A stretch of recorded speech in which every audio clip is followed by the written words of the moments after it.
So this completely changed how I view prayer.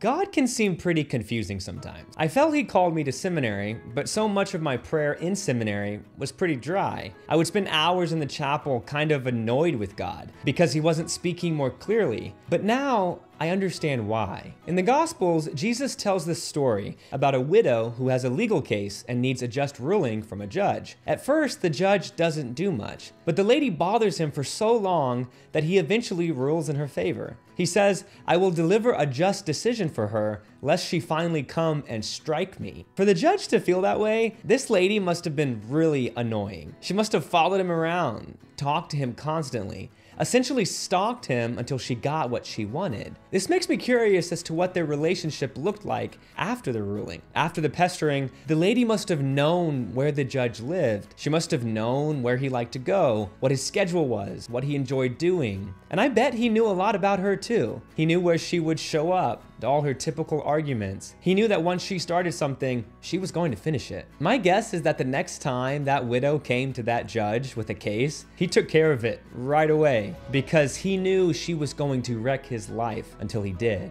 The widow won her case, but she got something more than that. She now had a judge who was attentive to her. What's better, winning one case or having influence with a powerful judge? This might be the best parable on prayer. Many of your prayers will be granted. Many won't be. But after you've prayed for something for a long time, even if God doesn't think it's right for you, try not to miss how you've grown. After all that time spent with God, you will now know more about him. You'll know where to find him. You'll know how he speaks and what his voice is like. And you will have revealed yourself to him. He'll see who you are, what you want, what you value. What's better, having one of your prayers granted or having a friend who is God? Because when we die, so many of the things we pray for in this life won't matter. But having a relationship with God will be all that matters. Ultimately, in prayer, you will always get what you really want. Because deep down, what do we truly want? We want God. And that's exactly what prayer gets us. I spent so much time praying in seminary, asking God what my vocation was supposed to be. I wanted information from him.